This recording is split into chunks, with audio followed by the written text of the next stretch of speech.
রাজনীতি করতে আসি নাই, এখানে আমি রাজনীতি করতে আসি নাই। আমরা যদি মন পরিষ্কার করে সবাইকে একসাথে নিয়ে কাজ করতে না পারি, তাহলে আপনারা বলে দেন যে আমার মাটি, আমার জেলা, আমার জন্মস্থান ফরিদপুরে আমি আসবো না, তাহলে আমি আসবো না। আর যদি আমি আসি আমি আমার নির্বাচনী এলাকায় অনেকে আপনাদের সদর থেকে ওখানে আমার নির্বাচনী এলাকায় ঢোকা হয়, কিন্তু আমি তো কখনো কিছু বলি না। আমি সকলের ঊর্ধ্বে উঠে, সবকিছু ঊর্ধ্বে উঠে আমি মানুষের জন্য কাজ করতে চাই, যেটা আমি আমার পিতার কাছ থেকে শিখেছি। আজকে যেটা শিক্ষা নিয়ে কথা হচ্ছে, এইটাই বক্তব্য আমি দিচ্ছি, কারণ আমাকে তো একটা এনভায়রনমেন্ট তৈরি করা হয়েছে ইচ্ছা করে।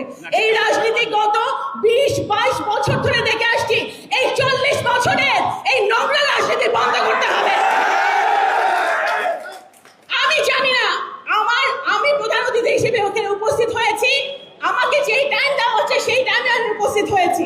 এখানে কারা আসবে না আসবে আমি সেই দায়িত্ব আমার না।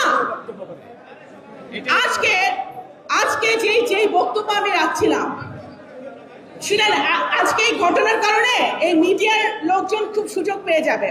সভাপতি, আমি কি বক্তব্য শেষ করব? আজকে বৃহস্পতিবার, এটা কোনো রাজনৈতিক প্রোগ্রাম না। আমি এখনই বলছিলাম, নায়েবা ইউসুফের নাম কিন্তু আমি এখনই নিয়েছি, যে আজকে আমরা যারা জনগণের ভোটে নির্বাচিত সংসদ সদস্য, আমাদের দলীয় সংকীর্ণতার ঊর্ধ্বে উঠে সবার জন্য কাজ করতে হবে। আজকে বৃহস্পতিবার, আসলে আমি একটা শিক্ষা নিয়ে কথা বলছিলাম। এখানে কোনো রাজনীতি পলিটিক্স করতে আমি আসি নাই, এখানে সাংবাদিকরা আছে। আমি একটা কথা বলি, আজকে বৃহস্পতিবার আমাকে প্রধান অতিথি হিসেবে এখানে ইনভাইট করা হয়েছে 2 সপ্তাহ আগে। আমি যদি আজকে এখানে না আসতাম, আমি ঢাকায়, আমার আরো কাজ ছিল, তা আমাকে বলা হয়েছে 10টার সময়, আমি 10টার মধ্যে এসেছি। এখানে আমার প্রধান অতিথির উপরে আপনারা দলীয়করণের কারণে যদি প্রধান অতিথিকে আক্রমণ করেন, তাহলে কিন্তু ঠিক হবে না।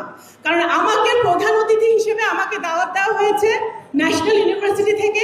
আমি আমার জেলা, অবশ্যই সদরের এমপির কথা কিন্তু আপনারা সবাই সাক্ষী আছেন, আপনারা মিডিয়ার যারা আছেন সবাই সাক্ষী আছেন, যে সদরের এমপির কথা আমি এখনই বলেছি, যে আপনারা আমাদের সকলের দল মত নির্বিশেষে ঊর্ধ্বে উঠে আমাদের সবার জন্য কাজ করতে হবে।